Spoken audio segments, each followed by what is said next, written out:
First at 5, leaders and community members in McFarland coming together today to celebrate new funding made possible by Senate Bill 556, legislation aimed at restoring floodplains and reducing flood risks. McFarland, like many communities across Kern County, has been hit hard by flooding for years.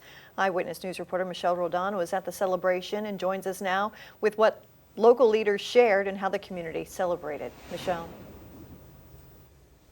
That's right. Today's event highlighted years of advocacy and action to address flooding along Poso Creek, marking a major step forward in restoring the area and protecting the community. Leaders say it's a critical step towards repairing the decades of damage flooding has caused. They hope that once completed, the project will bring a greater sense of security to the impacted areas of McFarland.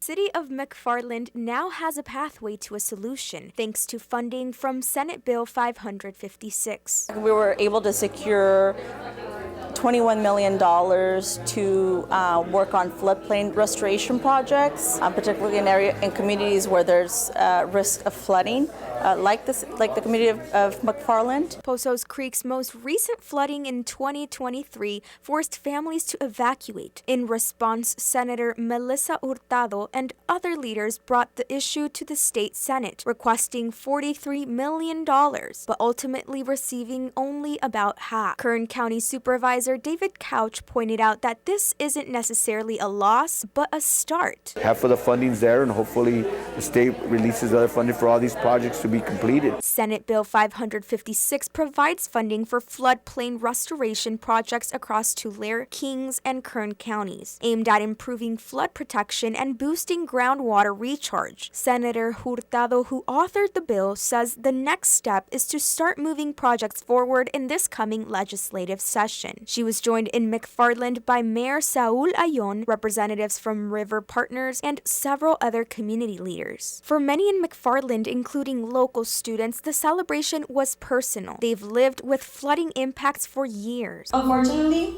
this was allowed to go on for decades. Decades.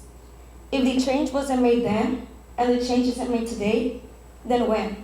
It doesn't only impact the east side. We still have to relocate the people from the east side to the west side, and that's just not including, it's including our people, our children, and our beloved animals as well. And and the school gets disrupted, the school gets flooded. President of River Partners, Julie Retner, says the benefits of floodplain restoration extend far beyond flood safety, some including improving water quality, wildlife habitat, and the local economy. What we're going to see next is a bit of work figuring out precisely what the project components are and how to put them together in the right places.